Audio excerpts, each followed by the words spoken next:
All right, y'all, let's go. We back. This is Lil Speedy, man. Lil Speedy, a drill rapper, man. He the youngest shooter. Just check him out and see what he got going on. One of the youngest drill rapper shooters from Bloodhound gang. We do not condone violence, do this for the education and research purposes only. With that being said, let's go. This is brought to us. This video is brought to us by Rap Daily. You can go check this out. Check out the full video on Rap Daily and some more of his stuff. Let's go. Oh, didn't find the wrong. And for instant gratification, we also have. At just 15 years old, Lil Speedy had already built the kind of reputation most Chicago drill rappers spend years chasing. Before he was old enough to drive, his name was already being linked to the Bloodhounds, compared to Lil Jeff, and accused of sliding arms. But how did a teenager become— I hit that like button, man. Hit that like and subscribe. I thought this was a Dallas video. I was looking at Dallas drill, so I don't know why they got Chicago. I guess because it's drill. But anyway, hit that like button, share, and subscribe, man. Let's go. One of the most feared names on Chicago streets? Let me break it down. The Porch. Lil Speedy's real name is Selton Ellis, but the streets know him as Bloodhound Lil Speedy. He's an up-and-coming drill rapper out of 79th Street on the south side of Chicago, tied in with the Bloodhound set that be running around 79th in Maryland, the same exact set that gave us Bloodhound Lil Jeff and Bloodhound Q50. But before we talk music, before we talk bodies, before we get into them whispers that follow this lil bro everywhere he step, you gotta know where the name even came from. Cause real talk, the name a ghost. The name came from his pops. In the field, his father went by Big Speedy. Some called him Speedy Hollywood, and the way the street docs tell it, Big Speedy was posted up by the front counter of a gas station near 72nd Street and South Chicago Avenue when a man pulled up and hit him multiple times in the chest. That was June 2016. Speedy was just a baby then. He barely even got to know the man whose name he wear like a title now. Listen how he say it himself. My pops passed away when I was 5. 5 years old. That's the age most kids still learning to tie their shoes. And when the interviewer asked him did he even remember his pops, like maybe he was too lil, Shorty pushed back. He held on to the lil bit he had. I definitely like certain memories. So Pop's gone, and it was his mama that raised him, just the two of them. But here's what you gotta understand about the Bloodhounds. A lot of the set's core members is really tied by actual blood, and Speedy came up wrapped all the way inside that web of big cousins. Now, the family tree get tangled depending on who telling the story. Some say his pops was the baby daddy of Lil Jeff's sister, Alicia Harris. Other street talk call Lil Jeff his cousin instead of his uncle. Speedy himself kept it low, only leaning on the cousin thing. But everybody agree on one thing. This lil bro had the bloodline in him. And bloodline in Chirac, that's destiny. And the Bloodhounds ain't no random corner click you can just brush off. Street docs describe him as one of the most feared, most organized sets to ever come out the city. The OGs quietly stacking paper and building power behind the scenes, while a wild, no remorse young wave did the dirt out front. Lil Jeff turned into the young legend of that new wave, allegedly catching multiple bodies before he got gunned down himself. So when we say Speedy was born into this, we don't mean he stumbled in a group chat. We mean he was raised in the belly of one of the most talked about machines in modern Chicago. To carry weight in a set like that at his age, that means something that mean the streets was already watching. Here's the See, I'm a part of this old generation, man. You know, I don't understand the drill. I mean, like, I guess my when I was a youngster, they aged the older school. They didn't understand they didn't understand the blood and crip generation. They didn't understand why we was blood and cripping. You know what I'm saying? I don't understand why they drilling. Like, what's the purpose of the drill? Can somebody jump in the chats and tell me the purpose of the drill? You just don't like them niggas because they from the other side of town. Is they just gang banging like that and y'all calling the drill? Them niggas from over there, we from over here, we don't like them niggas. Or them niggas got them letters and they said name. We don't like them letters and they said name. I mean, why are y'all drilling? I know it's a lot to do with schooling and dissing and shit on the internet, but why? Like, what is the core purpose of? Just say you pop some, you smoke some, you know what I'm saying? I don't understand it. Like, somebody break it down for me. Twist most people be sleeping on though. Speedy ain't even originally from Bloodhound turf. He came up around 56th and Emerald, or 56th and Morgan like he say it, a hood repped by a whole nother set they call JDG. He said it plain in his interview. When I was in Iraq, I lived on 56th and Emerald. Man, look at him, he a kid, man. So how a lil bro from one hood end up the face of another? Slow, then all at once. He say he jumped off the porch, got active in that street life around 11 or 12 years old. And what's crazy is how regular it started. You know, niggas blamming them hammers for real? At Toyota's national sales event, set your sights on even more summer fun. I guess. Qualified lessees can lease a rugged new 2026 Tacoma SR5 for $309 a month for 36 months. Toyota, let's go places. A lot of these print-on-demand companies were just providing black shirts, black hoodies, white shirts. I guess it's funny. You know, just generic clothing that Like, I guess it's just weird because I got 3 sons, man. My youngest one, 18, man. I can't even see him with no pistol. Nigga, I better not ever see you with no gun in your hand. If you watch this video, catch on real quick, nigga. You better not be toting that on. The 23-year-old going on 24. I hate to see him when he toting this pistol, when he putting it on his hip. I just look at him like, nigga, what you need a gun for? And he like, hey, it's the day of the age, Pop, it's that time. Nah, it ain't that time. Nigga, don't go. If you need the gun, you don't need to be going over there. That's what I tell him. The oldest one, he 27. That nigga don't need to tote no pistol, but he had his UC, whatever it's called, you know, saying right to carry, and he was a certified security guard. So I really didn't give him that much flack because he didn't really tote his iron just to be toting it either. He toted it when he was going to work, that type of stuff. Like most time I go in his room and see his gun on his dresser, on his shelf. But I can't see these little dudes walking around with these big old ass guns shooting at each other for nothing, man. They must growing up, I was a good kid for a good it's a kid. baby, man. Look at him. He was on that honor roll path, on the right side of things till the fighting started. He got pulled in through the older guys, the cousins, beefing with blocks his people ain't never rock with. Yeah, like certain shit. Like I was on a roll 5th, 6th grade. I started fighting the ops.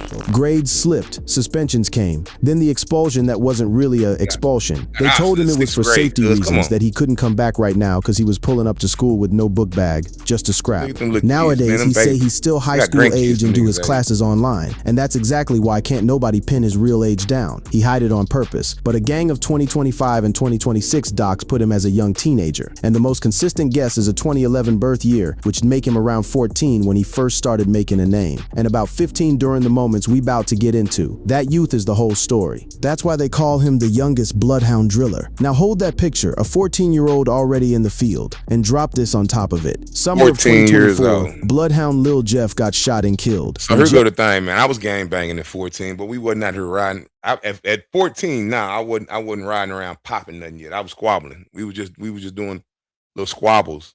Now in the years to come, did I start popping and shit? Yeah, but not at 14. I had not shot no gun at nobody at 14. At 14, I only thing I had shot at was a deer and some squirrel. You know what I'm saying? With my old man, I had not shot at no person at 14. I just had got put on 13, 14, put on the set, man. We was just squabbling. Jeff wasn't just some rapper. He built a whole persona around being untouchable, dissing the dead, bragging about alleged body counts, posting about backdoor moves where he set up people that trusted him. When he died, he left behind a blueprint and a younger generation of Bloodhound. Look at that gun. They can't even hold a gun when they buck it. It's gonna hit. You know they can't hit their man because they just got it's gonna jack the recoil on it. Bros that had been studying his every move. And here's how dark that blueprint was. Jeff's music was so raw that fans read one of his songs as a coded confession to the murders of 2 high school students, which made him one of the most controversial, most watched names in Chicago drill. That was the shadow every young Bloodhound had to stand in. Now somebody was always gonna try to be the next Jeff. Only question was who hungry enough and cold enough to really do it. And the hungriest of them all was Speedy. The cosign came fast. On a live, Bloodhound Q50 got asked straight up was Lil Speedy Bloodhound, and he said yeah. Right after that, Speedy switched his Instagram name to Bloodhound Lil Speedy, and then this the part that made the whole internet start talking. He started rapping like Lil Jeff, moving like him, even dressing the same. He was stepping in a dead man's shoes on purpose. The music itself came almost like an afterthought. He'll tell you he wasn't even chasing it. I ain't think about being a rapper till January 2025. But he ain't need to chase it, cause the buzz was already there. The name was already ringing. He'll tell you he had a following before he ever touched a mic.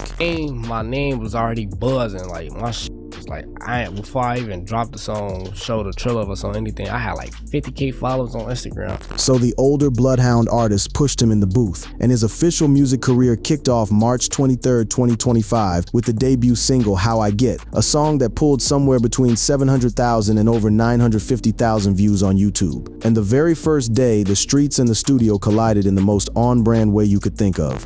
This like 30 minutes after I made it, the police raided the studio. 30 minutes after making his first record, the laws kicked in the door. He kept going anyway. His follow-up, Reaper on My Back, blew past 1 million views, and with every song, them comment sections filled up with the same 3 words, Lil Jeff reincarnated. Shorts and videos was straight up asking was he the reincarnation of Bloodhound Lil Jeff, pointing at the same stance, same look, same energy. Even Chicago vet King Yella spoke on it, saying the whole younger generation was chasing Jeff's ghost, and that Speedy was far from the only one.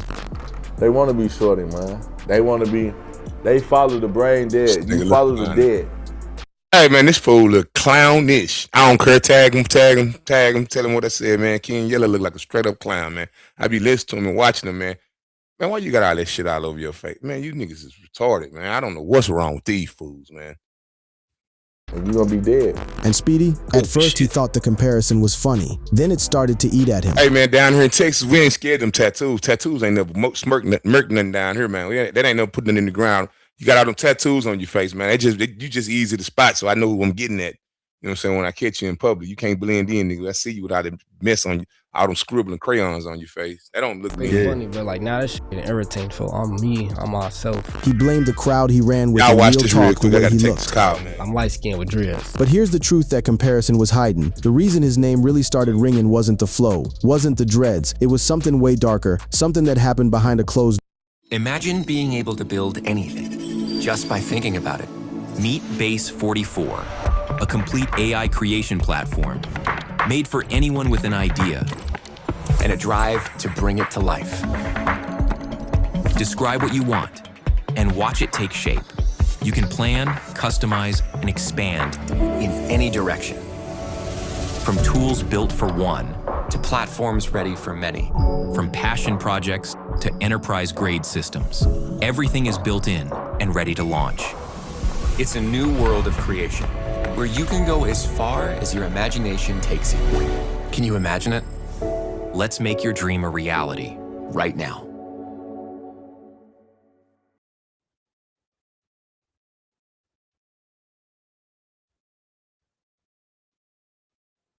Did you know there's a new AI tool that allows you to create AI-generated YouTube thumbnails by just pasting a YouTube video URL? It will automatically scan the video and then create professional thumbnails in seconds using AI with no editing and no prompts. It's called thumbnailcreator.com, and I'm going to show you exactly how this works.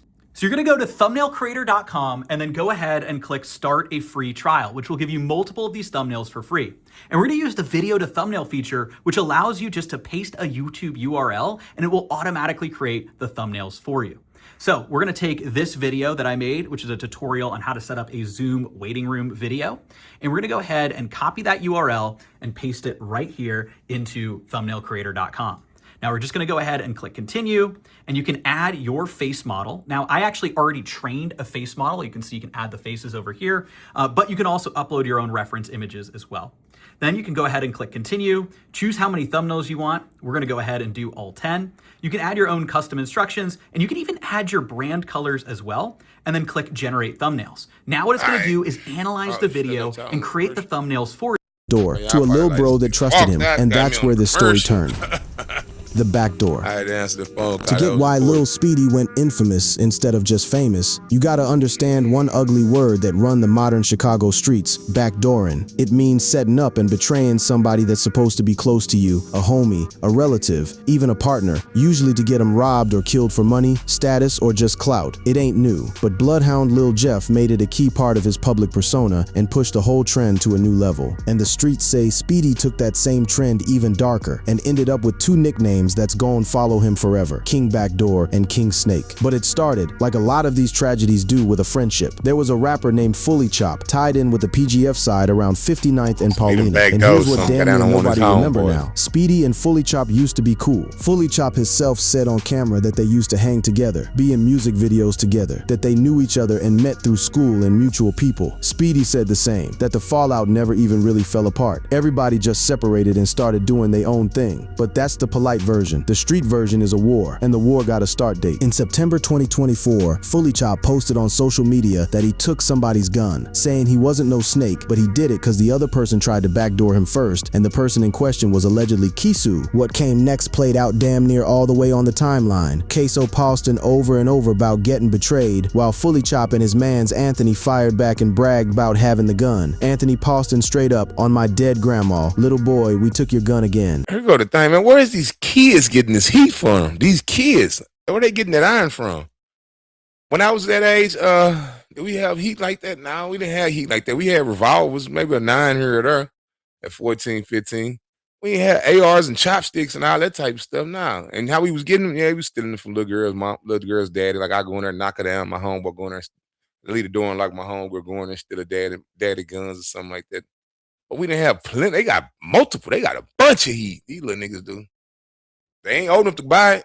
But this wasn't no rap beef that stayed on the phone. What started as a stolen gun turned real quick into a string of real-life shootouts, and at one point Fully Chop implied they shot up Speedy's family crib, which Speedy answered in a later vlog saying they aimed so bad they ain't even hit the right apartment. The Chicago vlogger on the Couch TV even brought both sides on his platform separately during this stretch, letting each camp tell their version of who betrayed who. Everybody was picking a side. And in Chicago, picking a side is picking a fate. It blew up over a gun. Fully Chop and his circle publicly claimed they took a gun from Speedy or his mans, calling him out for sitting in the middle, for false claiming Bloodhound status, for not being active when them shots got let off. Speedy's side pushed straight back, painting Fully Chop as sticky-fingered and fraud. The drama spilled into hood vlogs, where Fully Chop and his people dissed Speedy on the On a Couch TV platform, and not long after, word got around that Speedy slid back through and lit up their spot in retaliation. When Fully Chop finally sat down with the interview circuit and got asked point blank, did he ever take Speedy's personal pipe, he denied it cold. Number. Hell no, they just be talking. I ain't do no shit like that. He waved it all off as people making up narratives. But somewhere up under all that back and forth about a stolen gun, a real human being got caught in the middle. His name was Lil Kosu, and he was 15 years old. Here's what the streets and the docs allege, and I need you to hear that word, allege, cause none of this been proven in court and ain't nobody been charged. Early December 2024, 15-year-old Lil Kosu was found shot in the head inside his family apartment on Parnell Avenue near Marquette Road in Inglewood. He was sitting with money in his hand. Kosu, they say, had been playing the middle, kicking it with Speedy and the Bloodhounds on 79th, while still tangled up with the Fully Chop and PGF side. In the streets, playing the middle is a death sentence just waiting to get signed. The version told across a gang of docs go like this. Fully Chop's crew had Kosu's location, which mean the ops could see exactly where Kosu and Speedy was sitting. A shootout popped off outside, and Speedy got convinced that Kiso dropped that location on purpose to get him backdoored. So the streets say Speedy left and then came back. They say he walked right back up to Kiso's door acting like everything was smooth and told Kiso he forgot his other phone inside. They say Kisu, completely blind to the snake energy, unlocked the door, let him back in, and walked right back to his seat. And they say Kisu sat down, relaxed, holding a stack of money, and never saw it coming. The allegation is that Speedy walked up behind him, pulled his pipe, and shot him point blank in the head. And the detail that make people's blood run cold. Right next to Kisu's body, they found a cell phone. The exact phone Speedy claimed he forgot, allegedly just to get back through that door. Speedy ain't never gave a straight answer about that night, but talking about how dangerous it all is. He let one line slip that told you exactly how close to home it hit. Even like Lil Queso, that nigga, they...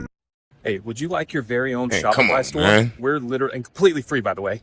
We are live streaming right now. If you click the link that He 15, he getting shot in the crib and shit. He talked around it, talked about tightening up, watching who he around, but he never said he wasn't there. That's what I say every time, like, damn, that could have been me. Quick but important note for the record, so don't nobody get these mixed up. This All right, y'all, we're gonna end this because I don't like to see this, man.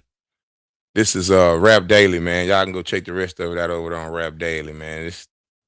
It's crazy. You know what I'm saying? That these little dudes, that these little guys is living like this, man. These little youngsters, man, these babies. And they got some big pipe. They got 7.62s, 300 blacks. You know what I'm saying? They 5.56s. They got some heat, man. Like you know what I'm saying? They got some dough rockers, body rockers, man.